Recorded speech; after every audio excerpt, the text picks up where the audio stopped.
Welcome to Real Estate Coaching Radio, America's #1 trusted resource for realtors who demand authentic, real-time coaching.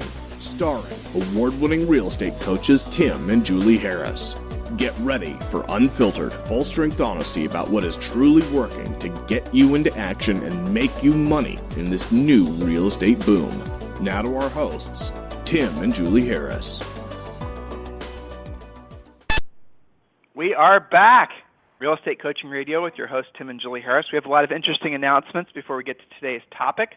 The first one is that those of you, well, you know what? This is less of an announcement and more of maybe a calling for some of you who are in Austin, Texas. I'm looking for a really fantastic agent, ideally somebody that's going to be part of a successful small brokerage that would like to appear on a panel that Inman News is hosting here in Austin, where you'll be with two other top-producing agents also from Austin discussing a lot of the things that we talk about on the radio. So this is something that's sponsored by Inman News. Julie and I are actually doing this for Brad. So if you are interested, I want you to email me directly, and my direct email address is tim@timandjulieharris.com. So that's going to be a lot of fun. We're really looking forward to it. And also, really great feedback on yesterday's radio show. You guys got it. I appreciate the fact that you were realizing that we're not intentionally throwing our hat into the Portal Wars drama and that, frankly, we don't really care about it that much. I mean, who wins, who loses, it doesn't matter as long as you guys, the individual practitioners, come out on top. And you guys got that. And I really sincerely appreciate the fact that you were taking away from yesterday's radio show what our core message was, which is essentially be looking at this as either something you need to be taking advantage of, the changes that are happening as a business opportunity, or in most cases, something you need to be reconsidering, as in you're no longer going to be buying buyer leads. Up to you to decide. So the topics of the radio show for the rest of the week are going to be on team building. And I wrote down a lot of great points, and Julie and I are going to do our best to get through all of them today. And principally, what I want you to do is have an open mind about what the assumptions that you currently are making about teams. Julie and I are in the, I would say, camp that small is better in terms of the size of your team, and profit is best. And we're going to be kind of going over the basic rules or the things that you need to be asking yourself and considering on today's radio show. I think I wrote down 10 points. And also, I'm going to give you guys a list of 3 or 4 books at the end of today's radio show, which I strongly encourage you to read before you decide to set up a team. Now, we're going to just move forward with you, and we're not going to try to, we're going to kind of be non-denominational as much as we can. If you can open your mind to your, that you are either biased towards teams or against teams. And in other words, you already have the mindset that having a big team is a great idea, or you have the mindset that no teams are a great idea. Set aside those biases and, like I said, be kind of non-denominational about this so you can have your brain expanded, your thoughts expanded to the opportunities that might be available to you forming a team, and or you're thinking that the only way you can be successful is by building a team. Maybe the points we're going to share with you today will cause you to reconsider that, or at least reframe it in such a way that it actually will work for you long term. So, Julie, are you ready? I am. It's going to be a great call. And again, I like that we always try to start off the topic with a mindset clearing. So we're going to be talking about facts and things that are always based on making you guys more money with less hassle to you. So that's where we're coming from. And just open your mind to the different possibilities and then make your decisions later about being pro-team, pro-small team, big team, no team, what have you. So before you form an opinion, it's always good to be informed. So I'm ready to jump in if you are, Tim. Sure. So let's start with the basics of building a successful business. And we're going to try to use the word business to replace the word team, because in essence, that's what you're doing. You're taking on the responsibilities of a business owner and all the headaches associated with it and all the blessings that are associated with it. So we're going to be, as much as we can, interchanging the word team with the word business. And then I'm going to expect all of you to be thinking as business people. Think in terms of you as an actual business owner, not just as a practitioner. This mindset shift is one of the first things that has to happen if you expect to build a successful business, and again, what we in the industry call a successful team. Rule number 1, and this is something that all of you have probably been exposed to, but we're going to give you a drill down on actually how to make it practical. always lead with revenue. Always lead with revenue means that you build after you have profit. You build after you have savings, not the other way around. For a long time, sort of the belief when you're scaling your real estate business, you're building your team, the belief was that you add the staff members, i.e. the overhead, and then somehow magically and mystically the transactions would follow. Well, that has proven to be not very smart advice for a vast majority of agents over the years, because that has resulted in them wasting time, wasting money, and experiencing setbacks in their cash flow. In other words, they basically were focusing on the wrong thing. They were focusing on building a team opposed to actually profit. So always lead with revenue. Here's the practical advice for you, so write this down. 30, 30, 30, 10. Okay? 30, 30, 30, 10. 30% to taxes. Let's just say worst case, 30% to taxes. 30% to overhead. 30% to savings. And 10% into a slush fund. Now, why do we say 10% into a slush fund? Because you got to have some fun. You got to go out there and, enjoy life. So you have a really big closing, leave some money on the table so you can go out there and waste it and not worry about it. Now, some of you are in a position where you're paying down debt. You're doing different things financially, and so you're not quite yet in the position to save 30% yet. And I get that. That's fine. Start out with 10% and then move up to 30% after you've retired the debt. The ideal the ideal situation financially, the way we coach all of our agents to do it, and granted I know that this is not something all of you agree with, but we kind of follow Dave Ramsey's rule that your goal is to basically have everything paid off, including your house. There's a big conversation that's it's starting to boil up again about good debt versus bad debt. Rich Dad, Poor Dad talks about that and all the rest of it. So I want you to ask yourself, this is just a basic question. What would you rather have, debt or no debt? So let's not label it good or bad. Let's just look at it for what it is. What would you rather have, no debt or debt? Of course you're going to go with no debt. So let's just assume all debt is bad debt, because all debt is bad debt. Oh, Tim, what are you talking about? I can take out a mortgage and I can have the tenant pay the mortgage until the tenant is vacated the property. Until it's sitting there vacant, then you're making the mortgage payment. Oh, and by the way, while the mortgage payment is, while the house is vacant and you're making the mortgage payment, the taxes go up, the roof needs replaced, and all the copper plumbing has been stolen. Some of you guys know exactly what I'm talking about. Then what happens? Oh, it turns out that what you thought was good debt is actually bad debt. So at the end of the day, you may end up with fewer investment properties, let's just say, so we can put this in, we're sticking with the investment theme here with this point about good debt versus bad debt. You might end up with fewer doors, but the fact is you're going to end up with a hell of a lot fewer headaches. So, there it is. So focus on that and work towards the concept of becoming totally debt-free. Strongly encourage all of you, this wasn't going to be on our reading list for today, but if you have not embraced Dave Ramsey's very practical advice about wealth building, but more specifically money management, I strongly encourage you to do so. Everything that Dave Ramsey preaches, Julie and I are pretty much advocates of, so you might want to look into that, especially if you're still in the midst of digging yourself out of a financial hole of any variety. So, Julie, what's point number 2? Point number 2, Tim, is to always pay yourself first. Literally peel off 10 to 20% and eventually 30% of your top line. This is the net commission that you receive on every transaction. Take a minimum of 10% off the top, depending, again, if you're paying debt off and that sort of thing. But ideally, build it up to 30% goes to savings. Now, when we say savings, your savings account is called a savings account because it's not called a spendings account. That means you do not have a debit card against it. You don't even have a checkbook against it. In order for you to take money out of your savings, you must actually physically show up to the bank or visit your safe if you're keeping it in cash and actually get the money out. It's not something that's a moving target depending on if you feel like borrowing it from it this month to pay for your overhead, right? We're talking about actual honest-to-God savings. And really what comes to my mind, Tim, is unless you're somebody who's already doing this and has built this up, you really have no business spending first, right? This is lead with revenue. Sometimes agents just get in and somebody told them, boy, you got to spend money to make money. Better go charge that up and, sign up for all these different things. You got to pay yourself first or it's impossible to get ahead. So point number 2, always pay yourself first and get in the habit, no matter how big or little the check is, to pay yourself first and sock some into savings. Start with 10%. If that's a stretch, start with 5%. 0% is not an option. Make So, sense, Tim? Sure. The topic today is how to build a team, and you're noticing that as we promised, we're taking a business approach. We're treating you guys like business people because Julie's point is very, very important that you guys got that. You have to take care of yourself financially first. The point of a business, and we're going to get to this in a second, the point of a business, the point of a real estate team, okay, is not to essentially have a real estate team just for the sake of boosting your ego.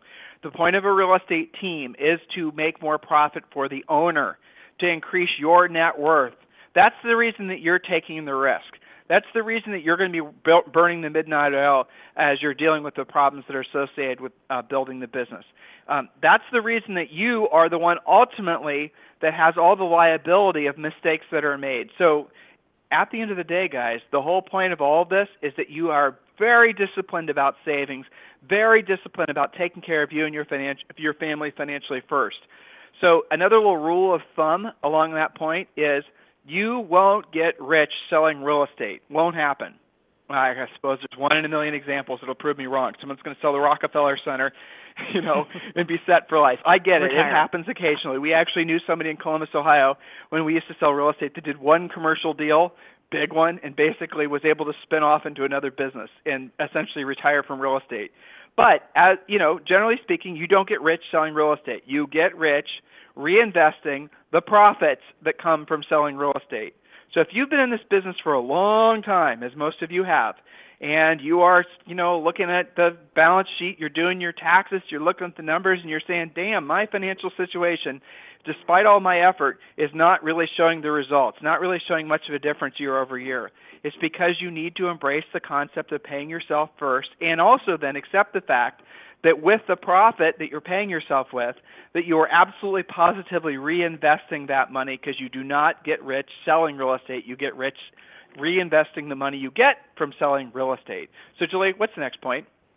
Next point, number 3, is that you master the core skills of your business, which is often referred to as, quote, the basics, before you can delegate to someone else to do that task. This is something that's kind of strange in the real estate world, right? We don't see this in other businesses. You've got to master the core skills of your business before you try to delegate them, right? So I always think of buyer agents first, right? So an agent that's never used a buyer presentation and doesn't do buyer agency, hiring buyer agents and flooding them with whatever they're calling leads, and then getting mad because that buyer agent isn't closing anything or isn't closing enough, really doesn't even have any business hiring that buyer agent in the first place, because how can you hold somebody accountable to something you yourself are not really a master at?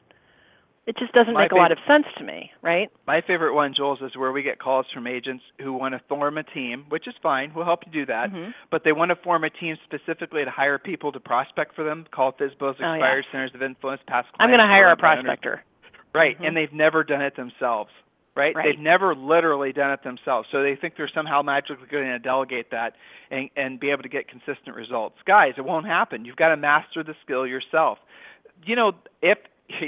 If there's, this is a separate radio show, if there's a secret to being successful at anything in real estate, it really comes down to 2 things. Doing what you don't want to do when you don't want to do it at the highest level, as you've heard us, longtime listeners will have heard us say that before. And the other thing is you've really got to be absolutely positively the best in just, as pertains to real estate agents. You got to be the best at this craft. You got to be the best salesperson there ever was. You have to be the best at objection handling, the best at presenting, the best at all the nuances that make a really great top producing agent. Otherwise, you're going to have a wishy-washy team. You can't just be okay at any of those things and expect to attract to you, let alone retain talent. You've got to be a true leader. You've got to be the person that they know has mastered it. Otherwise, they're not going to follow you. They're not going to respect you, and they won't stick around. You see some of these teams, in the industry. We see this all the time. It's kind of tragic, if you want to know the truth. They explode building a team, and all of a sudden, some agents worked their butt off trying to hire, recruit, and train, and all of a sudden, boom, it blows up. And then those agents go off and do something else. Well, happens all the time. Why? Weak leadership. So you have to be responsible for that and accept the fact that if you are not really, really good at the quote-unquote basics, you will never be able to hire, recruit, and most importantly, retain talent. All right, next point, Julie. Next point delegate but don't abdicate. What do you mean by that, Tim? I mean, everybody goes into this, I'm just going to delegate everything and then I can sit on the beach and my business will run itself. I mean, isn't that what people believe is the point of a team? Now, we're coaching them that the point of a team is to create higher profits for the team leader. But what do you mean by delegate, don't abdicate? You know, it's the abdication word that people don't understand. It's really simple. Guys, put it in sort of a Elizabethan queen type environment. So the queen or the king walks away from their responsibilities, walks away from the throne, walks away from the crown, and basically has completely given up their responsibilities. That's in essence what abdication is. So when you basically have a team, you can delegate, but you can't just walk away from the responsibility of the results. Now, another way of saying it is, micromanaging is good. Micromanaging is not bad, okay? So if you guys are in a mindset that, well, I'm just going to hire a bunch of people and I'm going to walk away from overseeing their consistent effort and their consistent results, your business will fail. So here's a little mindset shift, a little bonus point for all of you. Some of you who are thinking about building teams are building teams with the expectation that magically and mystically that's going to free up a lot of your time. So ideally, that happens, but what inevitably happens is you're going to replace the time you were spending working with clients, and you're then going to replace and you're going to substitute it for managing, hiring, retaining, recruiting, and fixing problems that your business has. When you're a business owner, when you're running a team, you have to have constant 24/7 antivirus protection software running in your mind. You don't walk away at the end of the day. You are constantly thinking about the business. You are constantly trying to play whack-a-mole in your head for some problem you are trying to solve. That's the nature of it. And the more staff you add, the more of that type of thing you're going to have. So you maybe are getting to the point where, okay, I've mastered the listing game. I'm really good at taking listings. Julie, I can take a listing a day. I want to start adding staff so that I can delegate other stuff too. Okay, that's a conversation worth having happen. But the reality of it is those of you who think that somehow building a team is going to save you time, it'll save you time from certain activities, but that time will then be spent on other activities. You've got to be really, really clear about that. Point number 5, Julie, is a quote from Ronald Reagan, and it is, trust but verify. Trust, yes, but verify. That means check what you're believing in. It's kind of related back to your delegate but don't abdicate, don't just walk away. You can trust, that's fine, and as long as you've hired good quality people, you should be trusting them, but check them on that. And one of the best ways to do that, I think, Tim, is the numbers, because numbers don't lie. So actually be verifying. If you sent your buyer's agent 10 leads that you probably paid for, prospected for, etc., well, you can trust that they were all called, but it's better to verify what happened on those conversations, not just, yeah, I called them, right? So verify. Again, this gets back to actually managing your team. Some of you guys have this thing going on where you don't really like dealing with people. That stresses you out, so you're going to hire a team. That way you don't have to deal with people. Well, guess what? Your team are people too, so verify what they're doing. There's really, if you're building a business the way you should be, with the result being profit, which is really the only reason you would want to do this, then you've got to verify that what you think is going on is actually happening. Does that make sense, Tim, with the trust but verify quote? And the blessing of being in the blessing of being in the real estate business nowadays is there's lots of systems in place. Back when Julie and I were selling real estate, now it's been forever ago, but in essence we had to do all these trust but verify systems using paper. You know, nowadays there's lots of cool systems you guys can put in place that are electronic. Accountability. You know? Yeah. Accountability that's basically done passively, which is fantastic. But at the end of the day, trust but verify. You can trust that your accountant is sending your taxes in on time. You can trust that certain things are being done on time, but you better sure as heck verify it, because ultimately, as a business owner, it is your responsibility, going back to previous points. All right, so moving forward, now here's another, and this is a little bit more complicated to explain if you've not been exposed to Julie and I in the past, but the question you have to ask yourself is, have you been able to reach and maintain your real estate magic number for at least 60 days? And here's basically the bottom line of the real estate magic number. By the way, go back and listen to the radio show replay we did on this.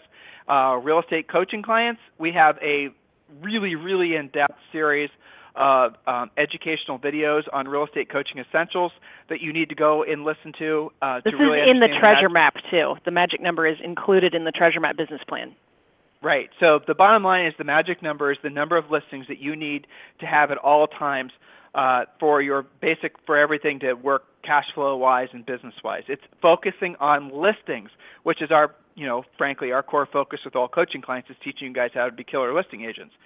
So that's an oversimplification of the magic number, but that is the essence of it. So if your magic number is 10, you need 10 listings at all times to accomplish your financial goals, your 30-30-30-10 rule, or if you need 20 or if you need 5, depending on your price range, know what that number is. And you have to have demonstrated to yourself that, first of all, you have to have worked up to the point where you have reached your magic number and you are able to maintain your magic number. So if your magic number was 10 and you're up to 10 listings now, but 5 of them are contract and you don't have 5 listings that are about to replace it, you have not yet proven to yourself primarily that you're able to consistently generate the number of listings that you need to maintain that cash flow.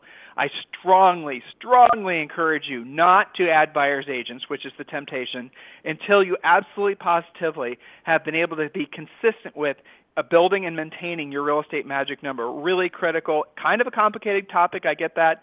Anything we can do for you to help you understand that, please go to freecoachingcallsforagents.com, freecoachingcallsforagents.com. All right, Jules, so the next point's a big one, and we can just kind of blaze through it. I only wrote down maybe, the things that came to mind quickly, but there's so many more things. But point number 7 is have your systems in place. So Julie's going to read off some of the systems you have to have in place in a second. But the idea is that you have to have your business systems in place before you add staff. Another classic mistake that most agents make, and most business owners for that matter. A matter of fact, I mean, we've talked to business owners. Julie and I coach business owners that are outside of the real estate industry, and it's always the same. They want to add somebody, and hopefully magically they'll just all of a sudden get it. Doesn't work like that. You have to have your systems in place first before you add staff. Otherwise, it is going to be a nightmare because then the person's not going to know what their responsibilities are, and you're then going to have to do your job, their job, and make the systems and everything else.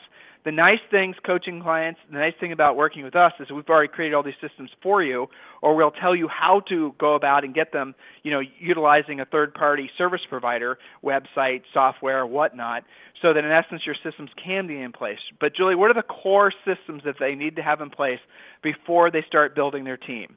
Perfect. And again, the point being before you start hiring people, right? So the most important thing, because the rest of it won't matter if you haven't done this, is systematize your lead generation systems, right? So if you can't generate the leads it takes for you to maintain your own listing inventory, how are you going to generate enough leads to keep a team busy? So that seems basic, but there's so many people who figure they hire the team first and maybe magically they'll come with their own leads. No, you've got to actually systematize your own lead generation first. It doesn't matter if you have the most beautiful pre-listing package, listing presentation, website, go on and on, if you can't generate leads in the first place. So lead generation first. That leads to having to have great pre-qualification systems, including scripts, right? So pre-qualification systems must be in place. Your listing system, including a killer pre-listing package, which incidentally you get through our coaching, and complete home seller's guide, that's your listing presentation. If you cannot confidently say that when you go on a listing, you will get it, you really have no reason to be building a team before you get great at listing. Next is your client care system. Someone to take care of the sellers while they're listed. Then you've got your closing systems and your post-closing systems. You've got to have staff agreements, contracts, non-solicitation, stuff like that. So this is all, again, before you start hiring people. A staffing system. How do you actually recruit, hire, train, and fire? So these are things to systematize before you go plugging people in. Because, Tim, as you said, trying to do this after you have your staff hired is definitely a nightmare. So these are just a few of those systems, and we could go on and expand that, but be thinking first lead generation, pre-qualification, listing and buyer presentations, client care system, certainly transaction coordination, and again, the list goes on. So, I'll tell you that one of the biggest segments of folks that are hiring our company to be coach for them are folks that have dysfunctional teams. There's a lot of those, right? And those are, a team could be a brokerage. A team could be the traditional sense of a real estate practitioner hiring assistants, in essence, right? So we get called in to basically fix dysfunctional teams or dysfunctional brokerages. And the other thing that's kind of fun is those of you who are actually, able to you have enough sales velocity, you've reached your magic number, you're very consistent, and you want to essentially have somebody come in and just basically say, these are your systems, this is how it works, this is how one thing works with the other. So that's exciting to see.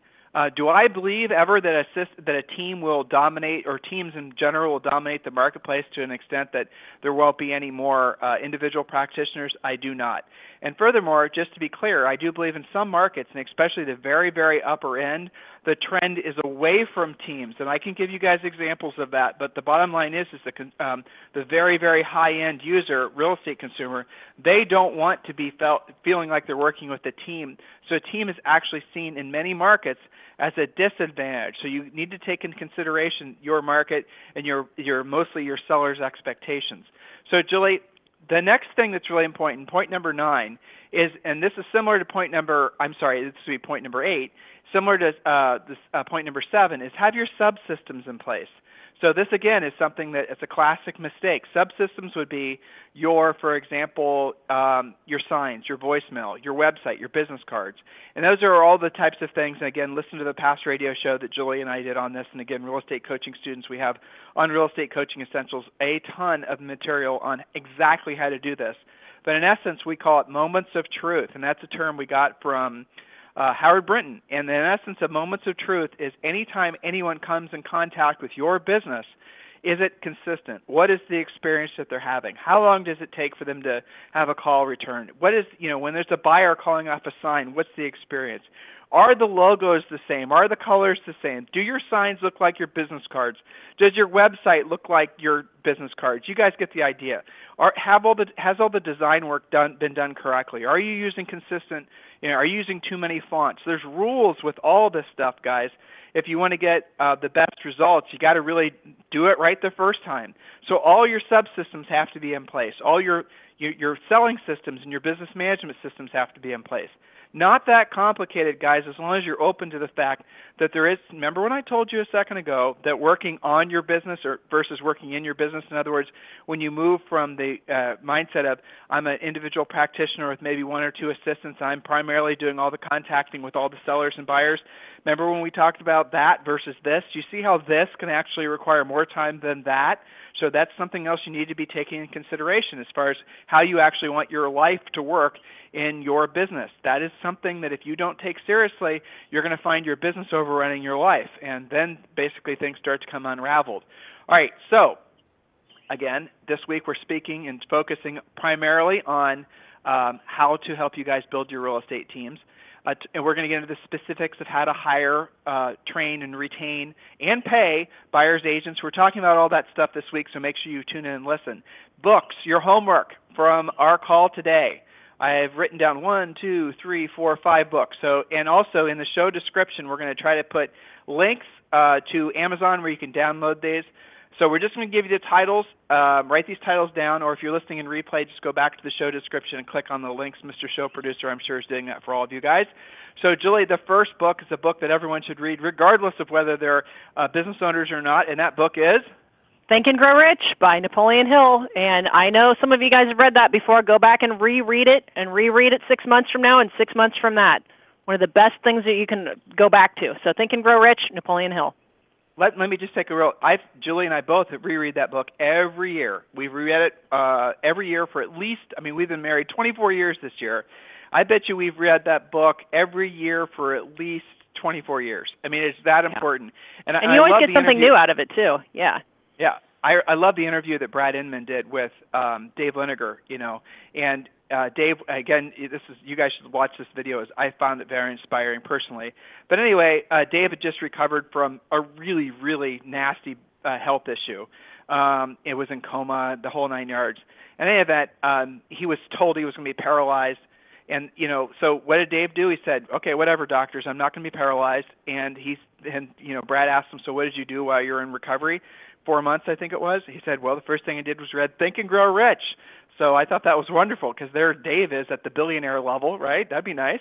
And he's relying on that information from the great Napoleon Hill as well as you should. So the next book we wrote down, and this book's been around for a while. Oh, by the way, Think and Grow Rich, the real estate edition. When you request a free coaching call at freecoachingcallsforagents.com, we'll actually give you a digital version of Think and Grow Rich, the Real Estate Edition, which Julie and I wrote. It's basically the public domain version of Think and Grow Rich with our business plan, Real Estate Treasure Map. So you get that free, no strings attached. Just request a free coaching call at freecoachingcallsforagents.com. All right, the next book, Julie, you guys just write these down for the sake of time. We're going to go through these relatively quick. But The E-Myth by Michael Gerber. And there's a link right there. Definitely want to go back and listen to that or read that. I listen to all of our, Julie and I both listen to books. We don't do a lot of reading anymore. And we generally speaking try to listen to at least one book a week. So E-Myth by Michael Gerber is a great one. That one's been out forever. Really, really fascinating study into really the E-Myth stands for the entrepreneurial myth. I think it's really an honest appraisal of what it really means to work for yourself. Something, again, you want to take a serious look at if you're thinking about building a business, i.e. a team. Next one, and this is one a couple students have told me about. It's a long title, but again, just click on the link. Quick Team Building Activities for Busy Managers. That's a great book. There's the link. The next book is one of our favorite books, and this was told to me by this was referred to Julie and I a while ago by one of our great coaching clients, Mark Chandro. And this book I love. One of my favorite all-time books that's probably the most underappreciated business book ever written, but something I'm sure it will never catch wind in the real estate industry for a whole variety of reasons, but it's something that those of you who are serious about building wealth should be embracing with both arms. Do I agree with every one of this guy's points in the book? No, but I mean the essence of what he's saying is so true. It's called Profits Aren't Everything, They're the Only Thing. Again, there's the link, so don't look for the author's name. Profits Aren't Everything, They're the Only Thing. Click on the link. And the last book, Julie? Okay, and the last one is The Millionaire Real Estate Agent by Gary Keller. So again, click on those links, and the combination of these 5 really will do a great job educating you on how to go about plugging in staff members and what are the actions required to do that in a nice, professional, organized way. So let's just round out today's show by, again, clearing the air. We are anti-team, pro-team? No. We're pro you guys becoming successful based on your own definition. Some of you are going to want to build teams to accomplish your goals. Others of you are not going to need to. I would say a vast majority of you will be as successful as you can possibly be, as happy as you possibly could be accomplishing all your goals as sole practitioners with maybe one assistant. If you want to call that a team, fine, call it a team, as I know most of you will. But the essence of it is that it's not written anywhere that for you to accomplish your goals, you have to build this, huge staffing, monster with 77 buyer's agents. You can choose to do that if you want to, and we have plenty of clients that have and are building that. Just make sure you're entering into that following the first rule where you're paying, the first and the second rule, where you're paying yourself first. If you can pay yourself first, if you can pull 30-30-30-10 out of your team, even with lots of agents, in other words, you're saving 30% and you have a big staff and you're still able to do that, then you are doing something right. Congratulations. But the unfortunate truth is a vast number of agents who have these big teams don't pay themselves first, and as a result of that, their before-tax profit is usually less than 20%, 18 to 24% of the different studies that I've read, and frankly, most of this information has come from my own personal experience as a coach and as a practitioner, and also talking with a lot of folks that have big teams. The expectation is that your profit's going to be around 20% before taxes. And that does not mean that means no savings. Okay, that means that in essence, all of your money is going to running your business. And you're not really making that much money. You're maybe having a nice lifestyle, but you're not really getting ahead. So enter into this thought process, with a business mindset, making business decisions, and then you can build something pretty remarkable, something that maybe you can pass on to other generations, something you can really be proud of. If there's anything we can do for you, anything at all, ever, I want you to go to freecoachingcallsforagents.com, freecoachingcallsforagents.com. Have a fantastic day, and we'll talk with you on the radio tomorrow. This program has been a presentation by Tim and Julie Harris, Real Estate Coaching. For more information on our real estate coaching and training programs, visit our website at timandjulieharris.com. Remember to tune in weekdays at noon for upcoming shows, and until next time,